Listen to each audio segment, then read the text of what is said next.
What's up everybody, Jesse here. Now I know a lot of us have gotten really interested in anesthesia for a plethora of different reasons. A lot of us are interested in anesthesia because of the science aspect of it. A lot of us love studying human anatomy, human physiology, biology, pharmacology, chemistry. There's a lot of science that goes into anesthesia, very obviously. It's a part of the medical world, it's part of the operating room. Naturally, there's going to be a ton of science that is involved in that. I know a lot of us have pursued anesthesia because we like the idea of helping other people in a healthcare setting. A big part of medicine, a big part of surgery in the operating room is getting people back into a healthy state, getting people kind of started on their recovery, being with patients in a time where it can be really scary, where it can be really daunting, heading to the operating room. Anesthesia is a big part of making a positive difference in other people's lives. However, there is an aspect of becoming a certified anesthesiologist assistant that oftentimes can be seen as a bit of an elephant in the room, sort of taboo at times. Of course, you guys clicked on this video because it is the salary. That's right. A lot of times, at least in my own experience, I know a lot of you have probably experienced the same thing, talking to family members, talking to friends and saying, oh yeah, I'm interested in anesthesia. I'm interested in becoming an anesthesiologist assistant. And a lot of times the response is going to be something along the lines of, oh, you're going to be rolling in it pretty soon. You're going to have a really good salary. A lot of times we sort of see that as, yes, that is true, but is that why I'm going into this profession?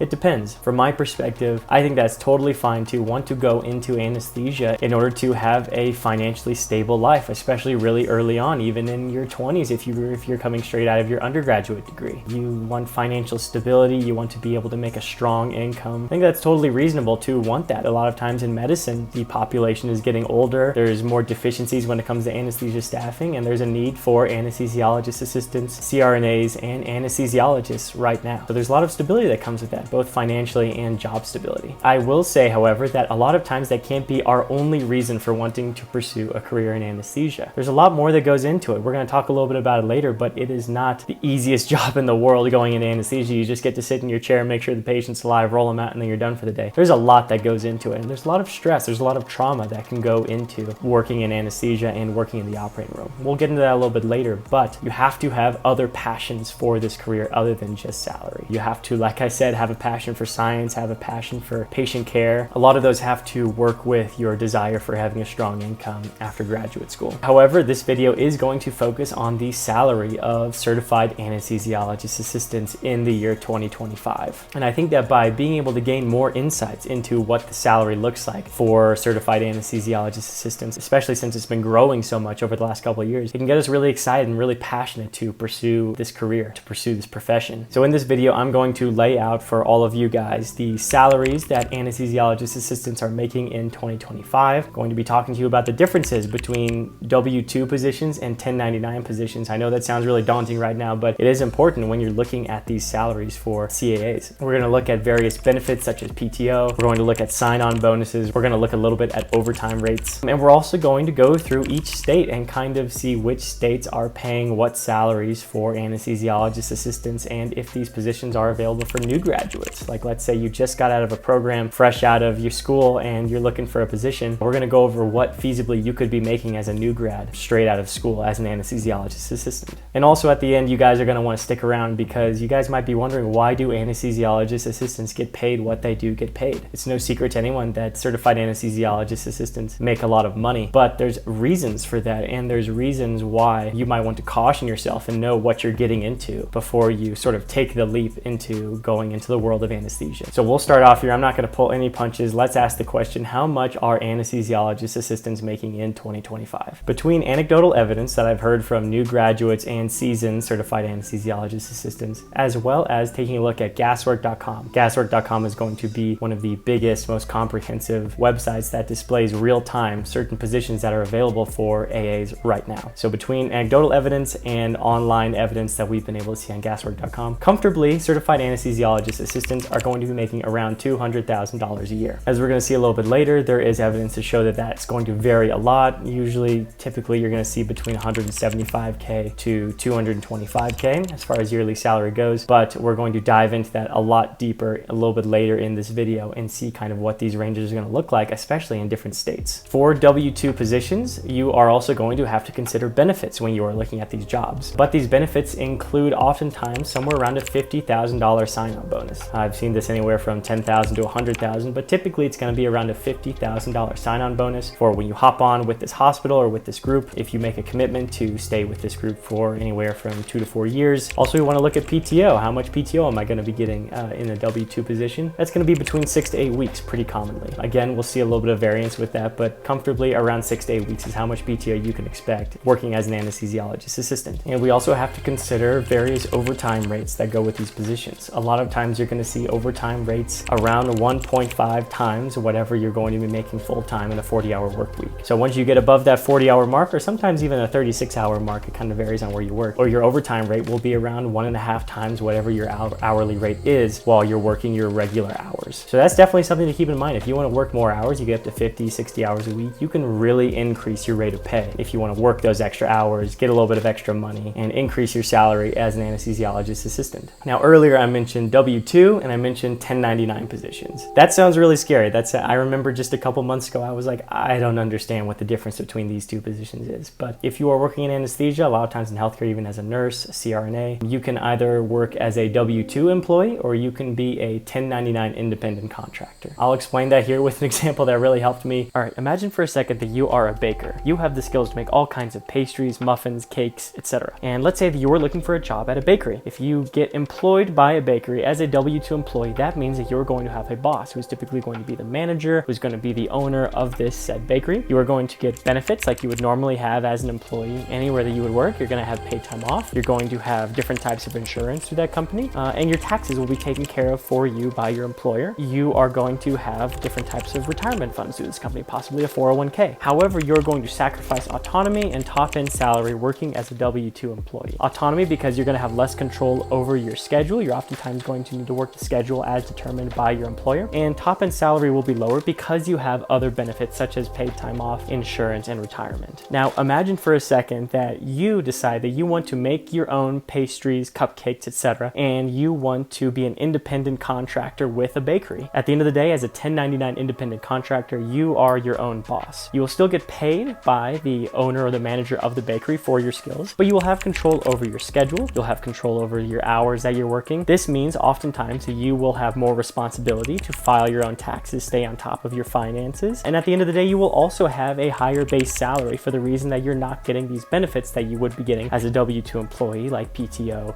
insurance, and retirement. All right, now let's take this example of being a baker and let's apply that to working within anesthesia. As a certified anesthesiologist assistant, you will have the option to either be a W-2 employee or a 1099 independent contractor. As a W-2 employee, you will be an employee of the hospital. The hospital will take care of your taxes, will offer you different benefits such as PTO or retirement fund. However, you will oftentimes have to sign on to work a certain schedule and you will be capped when it comes to top-end income. On the other hand, if you wanted to work as a 1099 independent contractor, most often this would be seen as locums or signing on a contract with a hospital to work 6 to 12 months is a pretty common one that I've seen before. In this instance, the hospital does not give you benefits, it doesn't take care of your taxes. At the end of the day, the onus is on you to manage your own schedule. And while you won't have benefits, you will have a much higher ceiling as far as top-end income goes. When we take a look at specific jobs in a little bit, we'll be able to see that the 1099 positions on average are going to have a significantly higher base salary compared to W-2 positions. So if you want the too long didn't read, basically what you're going to want to know is that if you work in a W-2 position, you are going to be an employee of the hospital. You are going to have traditional benefits. You might not be making as much money or have as much autonomy, but you get that PTO and your employer is going to take care of your taxes. However, if you work in a 1099 position, you are going to be your own boss. You're an independent contractor. That means that you're going to be able to set your own schedule, make your own hours, you're going to file your own taxes, but you get paid more money and have a little bit more autonomy. All right, now here's the fun part. Let's get into the weeds of the salary, especially when it comes to which states are going to be paying what salaries for certified anesthesiologist assistants. Like I said, gaswork.com is probably one of the best resources to be able to see these offers in real time. You can watch this video whenever and probably be able to hop on Gaswork and see right now what positions are available for anesthesiologist assistants in all the different states that CAs are able to work in. Now on gaswork.com, not every job listing is going to tell you explicitly what the salary is going to be. Some of them do, however. I was able to find a little bit more than 80 job listings that tell you exactly what salaries you could be making at this hospital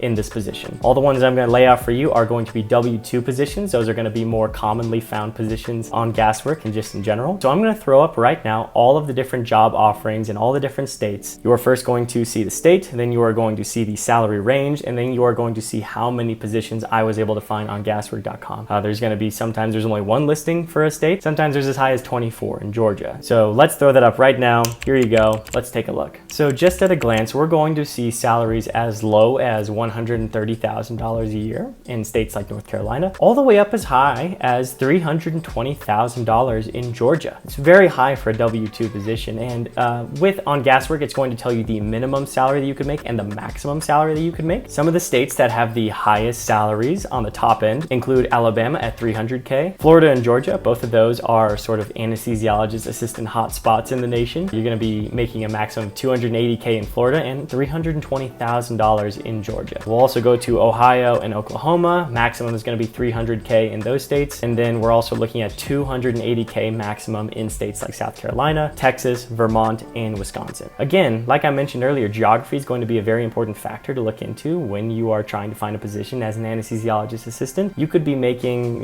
there's a very large range that you're working with here. Around $150,000 is going to be the difference between the low end in North Carolina and the high end in Georgia. Again, these are not all of the job offerings that are out there for everybody. This is just what is on Gaswork. For example, a lot of hospitals that are associated with a program like CU or Indiana, they will have positions that they will offer to their graduates, sometime in their last year when they're going through clinical rotations. Those positions obviously are not going to pop up on Gaswork because they are specifically for the graduates of those programs. So keep that in mind. This is not every listing out there. This is just what I have been able to find on gaswork.com. Now, I kind of want to go through a couple of these positions that I think are really interesting. I was able to kind of parse through a lot of these positions in different states, different cities, and find some really unique offers that might give you guys some insight into some of the nuances that go into accepting a position as an anesthesiologist assistant. So the first one that we'll look at here is a position in Gainesville, Georgia. This is the position that has the really high base salary. The salary is going to be between $253,000 and it's going to get as high as $325,000, and that's going to be based on the position and the experience. Probably if you're making that $325K number, you're going to have some significant experience coming into this position. Also, all these positions that I'm about to list, these W-2 positions, all these accept new grads. I think that that's a really telling example of like, hey, what if I have no experience as a certified anesthesiologist assistant? What could I be making? These positions that I'm going to list you guys now, you could get hired as a new grad. For this position in Gainesville, Georgia, the sign-on bonus is going to be $50,000. There's going to be a negotiable commitment. Commonly, you'll see around a 3-year commitment in order to get this sign-on bonus. PTO is going to be between 6 to 8 weeks, and yes, this position does accept new grads. Next, let's go over to Columbus, Ohio. This is a position that offers a base salary between $250,000 and $300,000. You're going to get 7 weeks PTO, and I thought that the description of this job offer was really telling. In their words, it's just bread and butter cases, no OB, no call, no weekends, no holidays. If you accept a job at this hospital, this position, you are going to be doing a lot of very bread and butter cases. You're probably not going to have to deal with really difficult cardiac cases. You're not going to have to come in on the weekends. You're not going to be on call. You're going to be able to work a very stable schedule. And a lot of times going into healthcare, that's oftentimes not an option. Think about with nursing or with,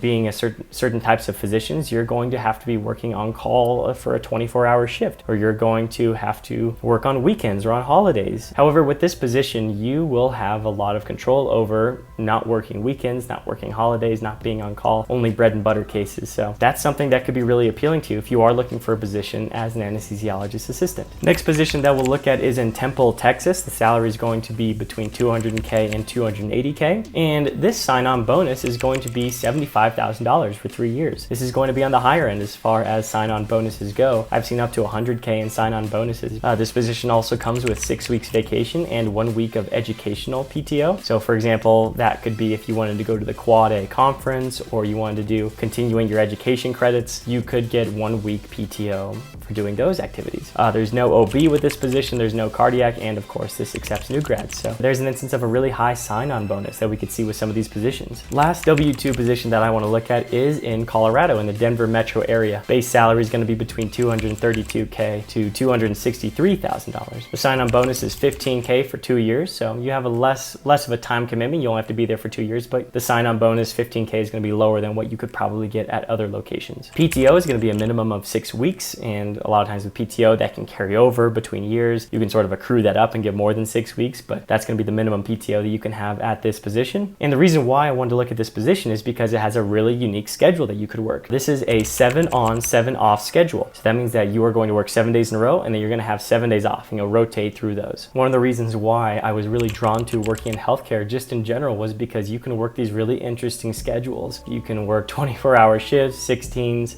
12s, you can work 8s. You can even work these 7 on, 7 off schedules, these very weird schedules like this one. And you might be thinking, who would do that? Why would you work 7 days in a row? Well, this position offers a $22,000 stipend for working the schedule. So sometimes with these weird schedules, they'll give you a stipend to work these strange hours. You can make a little bit of extra money on top of whatever base salary you're making. So those are going to be the W-2 positions. Now I also want to look at a couple 1099 positions. Like I said, W-2, you're going to be an employee of the hospital or whatever anesthesia group is associated with the hospital. And 1099 positions, you are going to be your own boss. You're going to be an independent contractor. So if you remember what I said earlier, you're probably going to have a higher base salary, and that's what we're going to see with these 1099 positions. First one we'll look at is in Indianapolis, Indiana. The base salary for this position is going to be between $360,000 and $390,000 a year. This is going to be at a level 1 trauma center, and this is going to be a 6 to 12 month contract. So you would sign a contract with this hospital, work between 6 to 12 months at this hospital, and make the salary that we're going to see here. Now you're probably thinking what I'm thinking, $390K, that's a lot higher than that $200K number that I listed earlier. And that's exactly what we're going to see with these 1099 positions. You have to keep in mind, you're not going to be getting hospital benefits. You're not going to be getting that PTO. You're not going to have your taxes taken care of. You're going to have to do all that on your own. But being able to make $390K, if you are efficient with your time, efficient with your money, you know how to file your taxes, that can be a very large increase compared to W-2 positions. Have to take a little bit of ownership on your own time, but these high base salaries are real, and you can be making, as we can see here, $360K to $390K in a year. One other position that we'll look at is in Hilton Head Island in South Carolina.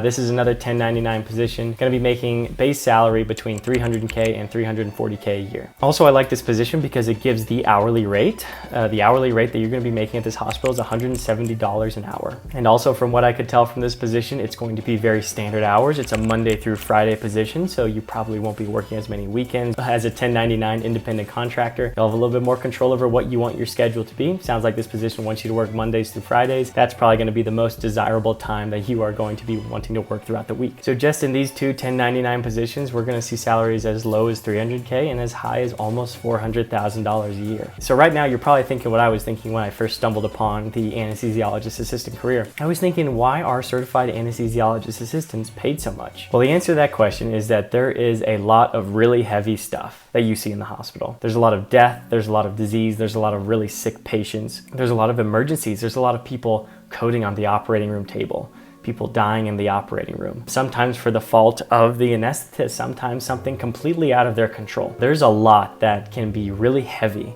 whenever you're working in a medical setting. Sometimes it's hard to go home to your spouse, or let's say you have a family, it's hard to go home to your children, and after seeing some really messed up stuff at work, be able to be a good husband or be a good dad or a good wife or a good mother. That can be really challenging. Even just today, I was on the AA Discord hearing stories about people not enjoying organ procurement cases. Yeah, that's really heavy stuff, and I can't imagine having to go home that night and probably having to live with that for however long, it takes for you to work through that process. There's problems, there's complications that come up in the operating room with the patients that you've come to form a relationship with. Even if it's for a short amount of time, you have a passion for helping these patients. You have a passion for getting these patients back to a healthy state. And sometimes to see things go wrong, to see them not make it all the way to that point, can be very traumatic. And it's not something that happens often, because I believe that AAs, CRNAs, anesthesiologists are all extremely qualified and are all very prepared to be able to handle emergencies in the operating room, make sure that patients are safe. However, it does happen, and we can't ignore that. And a lot of times, that's part of the reason why anesthetists are paid so much. So all in all, we can look at these salaries, we can look at these really high-end job offers and just sort of get that tunnel vision of, wow, this is incredible, this is awesome, I want a job like that one day. But we also have to remember what comes with that. The pain, the struggle that comes with working in the operating room, that comes with working in medicine.